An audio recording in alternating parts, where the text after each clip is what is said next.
बैठे मेरे लिए आदरणीय मेरे वरिष्ठ कलीग्स, मेरे साथी और भारतीय जनता पार्टी की शक्ति, सारा विधायक दल, मेरे से पूर्व वक्ताओं ने आज के इस धरना की पूरी भूमिका स्पष्ट कर दी।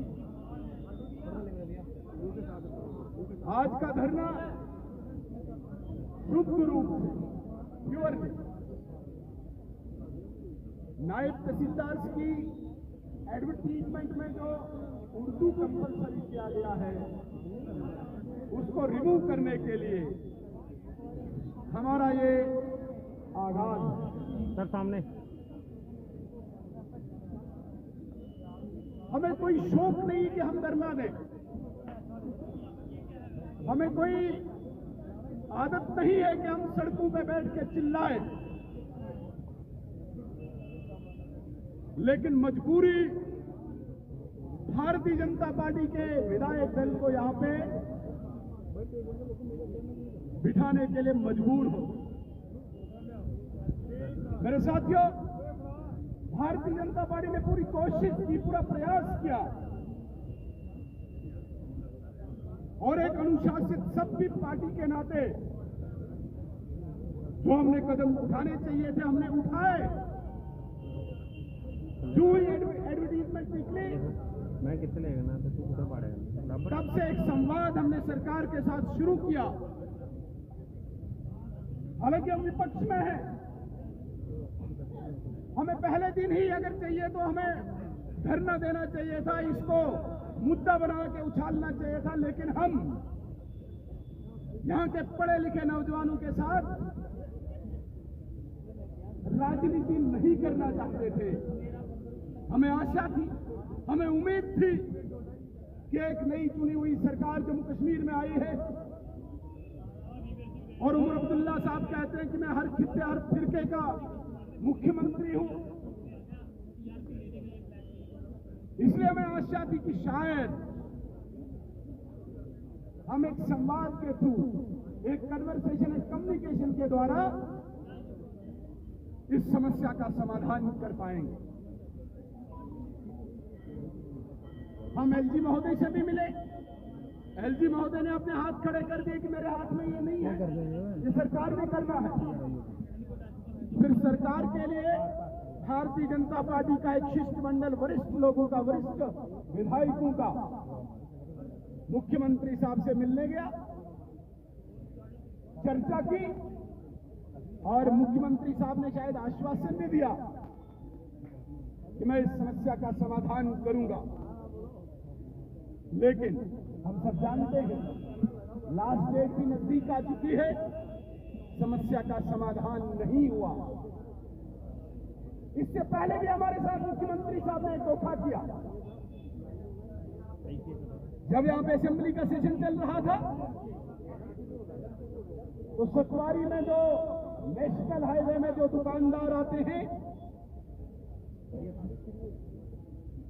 उनको रिप्लेसमेंट में चंद्रभागा अपार्टमेंट में दुकानें अलॉट की गई थी, लेकिन कुछ औपचारिकताएं बाकी थी, कुछ फॉर्मेलिटीज बाकी थी, जिसके लिए हमने लगातार संवाद सरकार से किया, लगातार चर्चा मुख्यमंत्री साहब से की और हमारे विधायक, स्थानीय विधायक, हमारे वरिष्ठ लोग मुख्यमंत्री साहब से लगातार मिले, लेकिन उस समस्या का समाधान आज तक नहीं किया।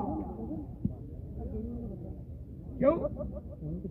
क्योंकि यह समस्या जम्मू की है। क्यों?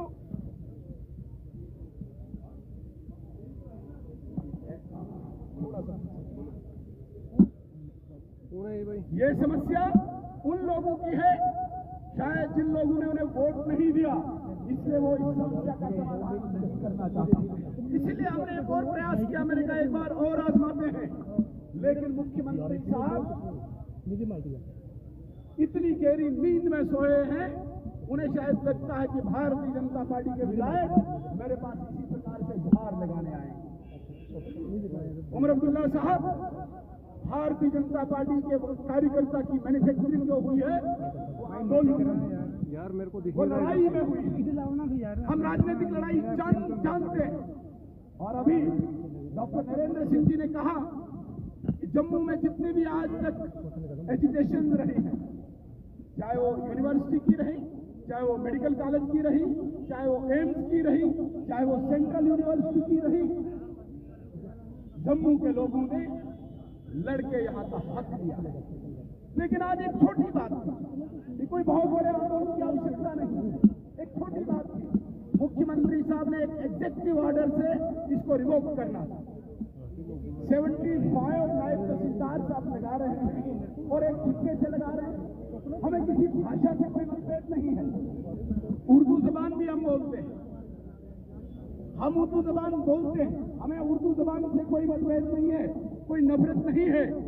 लेकिन ये कहाँ का इंसाफ है, ये कहाँ का न्याय है कि आप एक खित्ते, एक क्षेत्र के लोगों को जहां पे बच्चे उर्दू नहीं पढ़ रहे हो वहां पे उनको नौकरियों से वंचित रखोगे? ये कहाँ का इंसाफ है? आज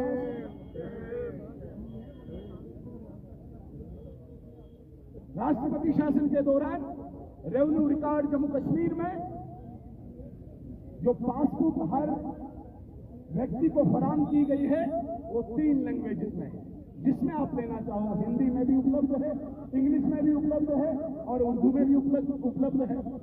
अगर समकालीन बिल्कुल एक इक्वल लेवल पे सारी भाषाएं हैं तो आप सिर्फ उर्दू को अनिवार्य क्यों कर रहे हैं?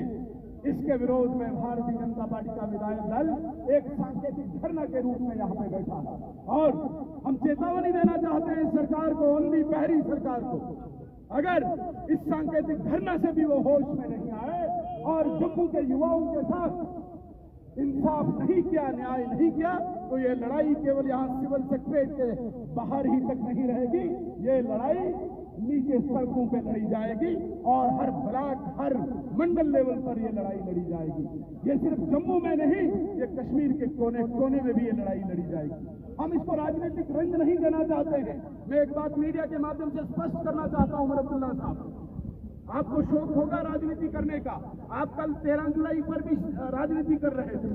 बड़ी बदकिस्मती है कि आज एक चीफ मिनिस्टर, भाई अपने आप को जम्मू कश्मीर का चीफ मिनिस्टर मानते हो और आप उन लोगों को ग्लोरीफाई कर रहे हो जिन्होंने महाराजा के विरुद्ध विद्रोह किया था, आज इस पर आप राजनीति कर रहे हो।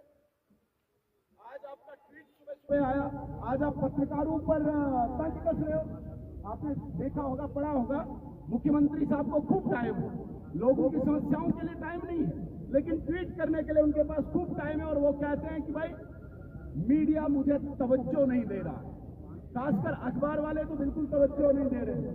अब एक स्टेट का चीफ मिनिस्टर जिसके पास पब्लिक रिलेशन का डिपार्टमेंट है, जिसके पास इंफॉर्मेशन का डिपार्टमेंट है, वो ये कहे कि मुझे मीडिया वाले तवज्जो नहीं दे रहे हैं। उमर अब्दुल्ला साहब, आपको इंट्रोस्पेक्शन करना पड़ेगा कि आपको तवज्जो क्यों नहीं दे रहे हैं मीडिया वाले? क्यों? क्योंकि लोग आपसे नाराज हैं, अब लोग भी आपको तवज्जो नहीं दे रहे, इसलिए शायद मीडिया ने भी तवज्जो देना छोड़ दिया। अजीब बात है। और जब मीडिया वाले आपके पास जाते हैं कोई समस्या लेके, तब आप कहते हैं कि मेरे पास पावर नहीं है। अरे आपके पास पावर नहीं तो हम यहां पे क्यों बैठते? हम तो आपसे ही गुहार लगा रहे हैं, हम तो आपके पास ये ताकत है, आपके पास ये शक्ति है, इसीलिए हमारा एक इतना सीनियर एमएलए का शिष्टमंडल आपसे मिला। आपके पास ताकत है, आपके पास सरकार है, इसलिए हम यहाँ पे बैठे हैं, यहां से चला रहे हैं, सारी ताकत आपके पास है। लेकिन ये कहां का न्याय है? आपको पुलिस चाहिए, आपको होम डिपार्टमेंट चाहिए, और इसलिए होम डिपार्टमेंट आपके पास नहीं है तो आप इसलिए जम्मू के नौजवानों के साथ नाइंसाफ करेंगे, नाइंसाफी करेंगे। ये तो कतई बर्दाश्त नहीं होगा। होम डिपार्टमेंट आपको लेना है, स्टेटहुड आपको लेना है, अन्य तरीके हो सकते हैं। यहां के नौजवानों के हक को कुचल के नहीं लिया जा सकता। यहां के दुकानदारों को, केवल 8-10 दुकानदार हैं, गरीब दुकानदार हैं, उनके अधिकारों को कुचल के आपको स्टेटहुड नहीं मिलेगा। आपको गलतफहमी है। जितना आप इस प्रकार की गतिविधियां करते रहेंगे उतना ये स्टेटहुड दूर चलता जाएगा। हम आपको आगाह करना चाहते हैं। आइए इस जम्मू कश्मीर को सुसज्जित करें। आपको मौका मिला है, यूनियन टेरिटरी के आप पहले चीफ मिनिस्टर हैं और एक लंबे गैप के बाद आपकी सरकार बनी। लोगों को आपसे आशाएं हैं, लेकिन हमें लग नहीं रहा कि आप उन आशाओं पे खरे उतरे। हर फिरके, हर रंग, हर भेद, हर नस्ल के साथ आप इंसाफ कर पाएंगे, लग नहीं रहा, क्योंकि आपकी राजनीति किसी और दिशा पे चल पड़ी है। आप जम्मू के साथ भेदभाव करना चाहते हैं, आप यहां के युवाओं के अधिकारों को कुचलना चाहते हैं। ये नहीं चलेगा। इसके लिए भारतीय जनता पार्टी यहां पे खड़ी है और भारतीय जनता पार्टी स्पष्ट करना चाहती है, हम केवल जम्मू के ही नहीं, हम पूरे जम्मू कश्मीर के रखवाले हैं। आज जम्मू के युवाओं के साथ ये नाइंसाफी हुई है, हम यहां पे खड़े हैं। कल कश्मीर के भी किसी नौजवान के साथ, अधिकार के साथ, उसके हक के साथ नाइंसाफी होगी, भारतीय जनता पार्टी वहां भी खड़ी होगी। क्यों? क्योंकि ये स्टेट हमारी है। जम्मू कश्मीर स्टेट महाराजा की देन है। ये जम्मू कश्मीर स्टेट महाराजा हरि सिंह बहादुर जी ने बनाई है। इसलिए इस स्टेट पर कोई अत्याचार हो, यहाँ के लोगों पर, यहाँ के नौजवानों पर, यहाँ के गरीबों पे कोई अत्याचार हो, भारतीय जनता पार्टी कतई भी स्वीकार नहीं करेगी, किसी कीमत पे भी स्वीकार नहीं करेगी। मैं दोबारा से स्पष्ट करना चाहता हूं, आज का ये केवल और केवल एक सांकेतिक धरना है, जस्ट एक इंडिकेशन आप मान लीजिए। और ये लड़ाई लंबी होगी। जब जब जम्मू के साथ, जम्मू के युवाओं के साथ, जम्मू के गरीबों के साथ, जम्मू की महिलाओं के साथ आप अत्याचार करोगे, भारतीय जनता पार्टी का एक एक कार्यकर्ता, चाहे वो विधायक हो या आम कार्यकर्ता हो, वो यहाँ के हक की लड़ाई लड़ेगा। चाहे उसे सड़क पे लड़ाई लड़नी पड़े, चाहे उसे कहीं मैदान में लड़ाई लड़नी पड़े। हमने पहले भी लड़ाई लड़ी है, हमने गोलियां भी खाई है भारतीय जनता पार्टी के कार्यकर्ताओं ने, लेकिन पीछे नहीं हटे हैं।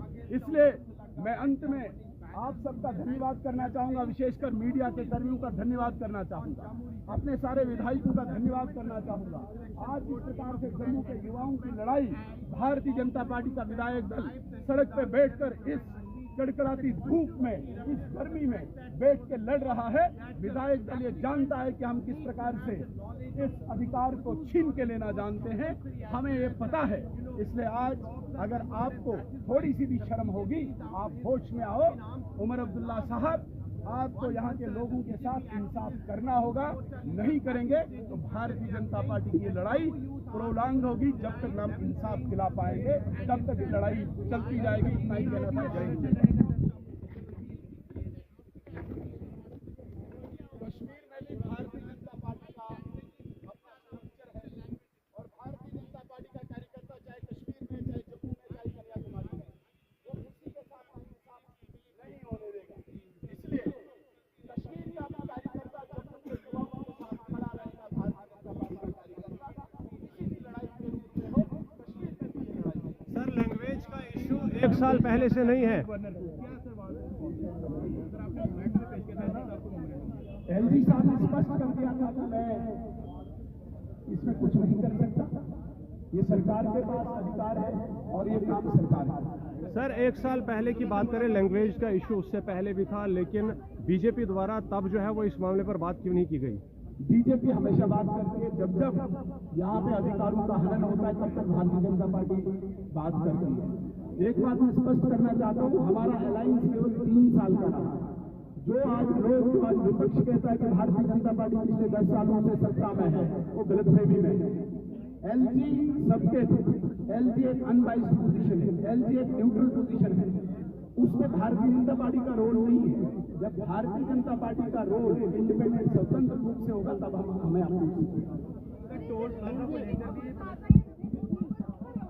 देखिए, बहुत समस्याएं, पानी की समस्या है, बिजली की समस्या है, टोल प्लाजा की समस्या है, लेकिन आज हमने प्योरली नौजवानों के लिए इस उर्दू लैंग्वेज को रिमूव करने के लिए निर्णय लिया है। बाकी लड़ाई भी हर फ्रंट में लड़ी जाएगी और टोल प्लाजा की लड़ाई हम लड़ेंगे।